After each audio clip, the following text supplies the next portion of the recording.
BMLN ने मुझे बोला था कि एविड फील्ड हाउस के बाहर आओ, उधर हम आपका वेलकम करती है। और नून लीगियों में आ गया मरियम नवाज अंदर छुपी हुई है, मरियम नवाज अंदर छुपी हुई है, नवाज शरीफ अंदर छुपा हुआ है। BMLN के भाग गया हमको देख के, किधर चले गए हो? आगे पेश करो पूछते मरियम के पापा, मरियम के पापा,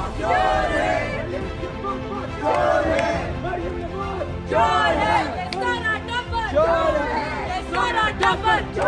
की तो एयरपोर्ट पे पहुंचा हूँ मरियम नवाज के खिलाफ प्रोटेस्ट करने।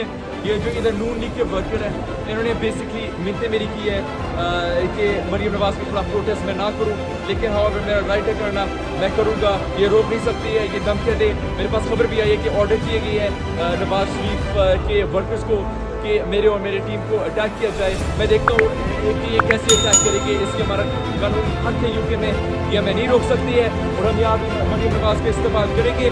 लेकिन मैं रिएक्ट करता हूँ हम पीसफुल करेंगे, तो नून लीग को इस नैरेटिव को स्विच ना करने देने से ये खबर को मैनिपुलेट करती है। ये BMLN की तरफ से गुंडे भेजे गए मेरे ऊपर अटैक करने के लिए, लकीली पुलिस ने इंटरवीन कर दिया था जस्ट इन टाइम।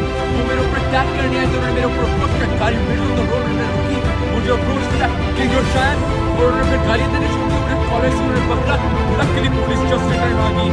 ये गुंडागर्दी नून लीग आपकी अभी नहीं चलेगी, मैं लीगल एक्शन ले रहा हूँ, मैं सीरियस लीगल एक्शन लूंगा। आपकी गुंडागर्दी नहीं चली। हमने मरियम और जेब को पकड़ा था, उनके खिलाफ एक पीसफुल प्रोटेस्ट किया था जब वो स्ट्रीट में रोड डाउन वॉक कर रही थी। एक काफी शर्म वाली चीज है मरियम और जेब ने लाखों रुपए की कपड़े पहने हुए हैं पाकिस्तानी टैक्स पे की पैसों से, और उसकी वजह से अभी लोग फ्लड में मर रही है, भूख से मर रही है। जैसे मरियम और जेब ने वो पैसे खा लिए थे और अपने कपड़े लिए थे, और फिर हमें मेरा एक साथ डांस नहीं करते हुए अपनी इस प्रॉपर्टी से जब सलमान के पास लेते हैं। और हमने उसको भी पकड़ा था, जब एक को तो पाकिस्तानियों का दर्द क्या है।